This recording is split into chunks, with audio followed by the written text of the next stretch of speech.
Guys, jujur deh, siapa di sini yang selalu capek banget sama macet?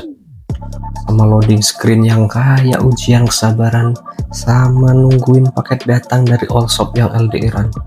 Literally pengen rasanya bilang, udah gue pengen teleport aja ya kan? Nah, di video kali ini kita bakal ngomongin sesuatu yang bikin Gen Z mupeng, sekaligus mikir keras, yaitu teleportasi. Kita bedah dari yang science fiktif banget, yang udah dicoba ilmuwan, sampai yang sudah terjadi ribuan tahun yang lalu, yang bikin kita cuman bisa bilang, hah? Gimana caranya gitu?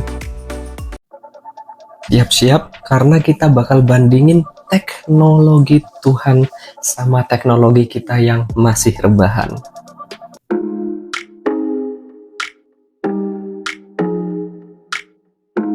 Welcome to Gudang Pikiran. Di film-film, teleportasi itu effortless banget, iya kan?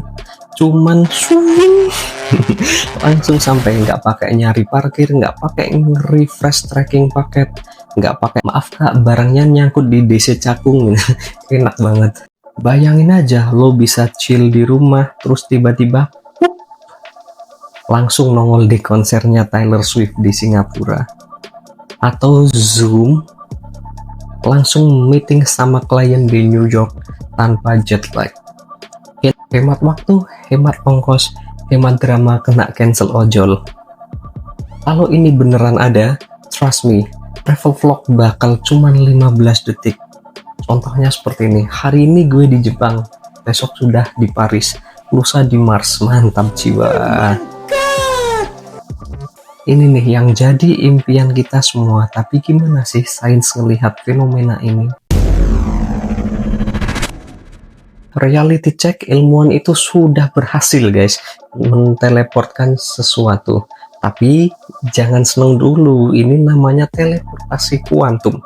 Jadi kita bisa mindahin informasi atau keadaan kuantum dari partikel super kecil kayak foton atau atom.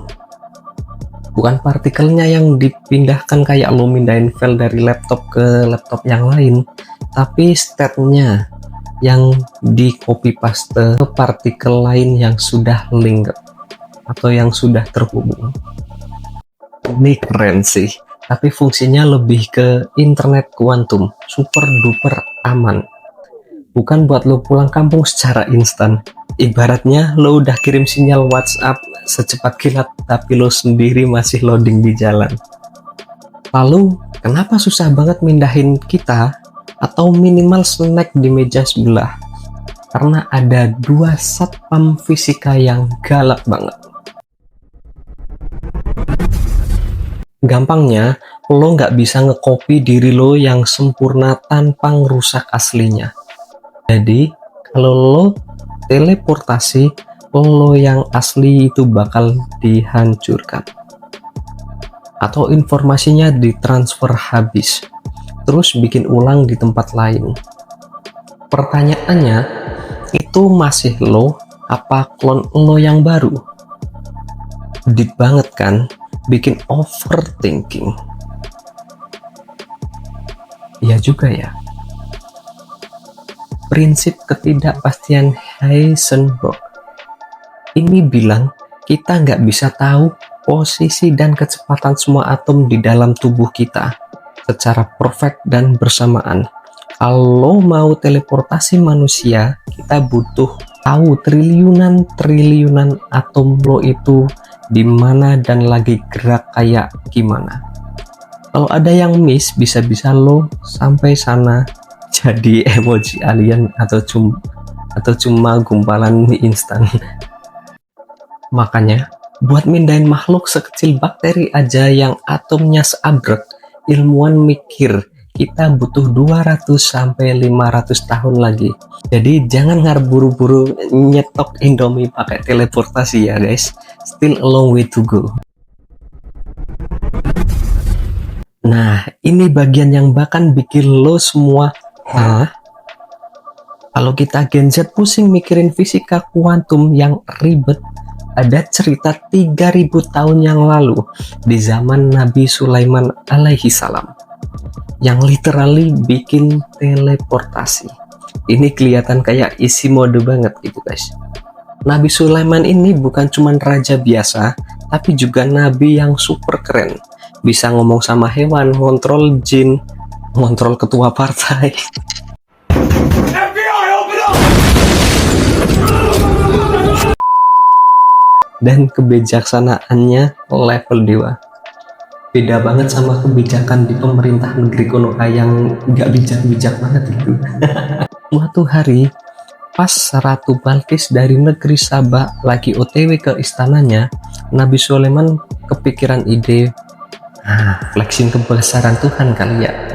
Dia nanya ke pasukannya, siapa nih yang bisa mindahin singgasana Ratu Balkis ke sini sebelum dia nyampai? Jin Ifrit yang kuat itu nawarin, wahai yang mulia, hamba yang rendah diri, rajin bohongi orang, menipu sana sini. Ya, kontinu amat ya gua. Intinya, hamba bisa bawa singgasana Ratu Balkis sebelum Anda berdiri dari singgasana Anda. Itu perkataan Jin Ifrit.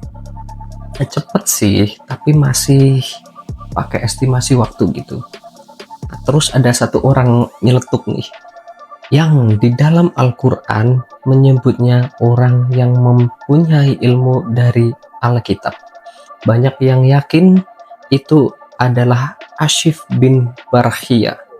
Dia bilang kepada Nabi Sulaiman, saya bakal bawa singgasana Ratu Balkis sebelum Anda berkedip yang mulia.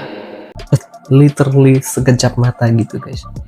Dan voila, singgasana itu beneran ada di depan Nabi Sulaiman. Gila nggak tuh? Jadi kalau kita hitung-hitungan, Nabi Sulaiman hidup sekitar 3000 tahun yang lalu. Artinya teleportasi level dewa ini sudah kejadian 3000 tahun sebelum kita memikirkan gimana caranya memindahin informasi foton. Ini bukan karena Ashif bin Barkhia punya alat canggih atau superkomputer rekayasa. Ini adalah mukjizat atau karomah, sebuah keajaiban yang terjadi atas kuasa Allah Subhanahu wa Ta'ala. Ini bukan soal ilmu fisika yang kita pahami, tapi tentang ilmu yang datang langsung dari Sang Pencipta alam semesta. Jadi filosofinya gini nih, ini nunjukin kalau teknologi Tuhan itu levelnya beda banget. Kita manusia struggle sama hukum fisika yang kita bikin sendiri, sementara Tuhan itu menciptakan sekaligus penguasa hukum-hukum itu. Contohnya kayak kita bikin aplikasi, terus kita stuck di bug. Nah, Tuhan itu yang bikin sistem operasinya. Jadi dia bisa debugging kapan saja, bypass aturan kapan saja, atau bikin fitur baru yang kita nggak pernah kepikiran. Mukjizat ini bukan cuma buat pamer kekuatan, tapi buat nunjukin bahwa ada kekuatan di luar akal kita, di luar codingan alam semesta yang kita pelajari. Ini bikin kita humble dan sadar, sejenius-jeniusnya kita, ilmu kita cuman setetes air di lautan ilmunya. Jadi, gap teknologi kita sama teknologi ilahi bukan cuma 3000 tahun, tapi infinity. Kita baru bisa main-main sama partikel, mereka udah mindahin singgasana megah tanpa drama. Gimana? Kepala kalian sudah mulai berasap kayak charger fast charging? Itu artinya kalian sudah mikir keras. Jadi teleportasi itu bukan cuma fiksi ilmiah yang kita tonton di film, bukan cuma eksperimen fisika yang bikin pusing. Teleportasi itu jadi pengingat ada batas pengetahuan manusia yang mungkin gak akan pernah kita tembus. Atau mungkin suatu hari nanti kita akan menemukan hukum fisika baru yang bisa ngejelasin fenomena mukjizat itu. Intinya, kita sebagai Gen Z yang kepo ini diajak untuk terus belajar, terus eksplorasi, tapi jangan lupa, ada yang lebih dari sekedar coding dan algoritma. ada kekuatan yang jauh lebih besar dan lebih powerful daripada server Google sekalipun. Jadi, kapanpun lo bete sama macet atau buffering yang tak kunjung usai, ingat aja, 3000 tahun yang lalu ada yang sudah teleport singgah sana secepat kedipan mata. Kita masih di level klik beli lalu tunggu kurir atau nyangkut di DC Cakung. Menurut kalian guys, kita bakal bisa nyusul teknologi kayak Nabi Sulaiman gak nih? Atau ini selamanya jadi mukjizat? Komen di bawah ya. Jangan lupa like, share ke teman-teman lo yang suka overthinking, dan subscribe biar nggak ketinggalan video mind-blowing lainnya. Stay curious, stay awesome, peace out, adios.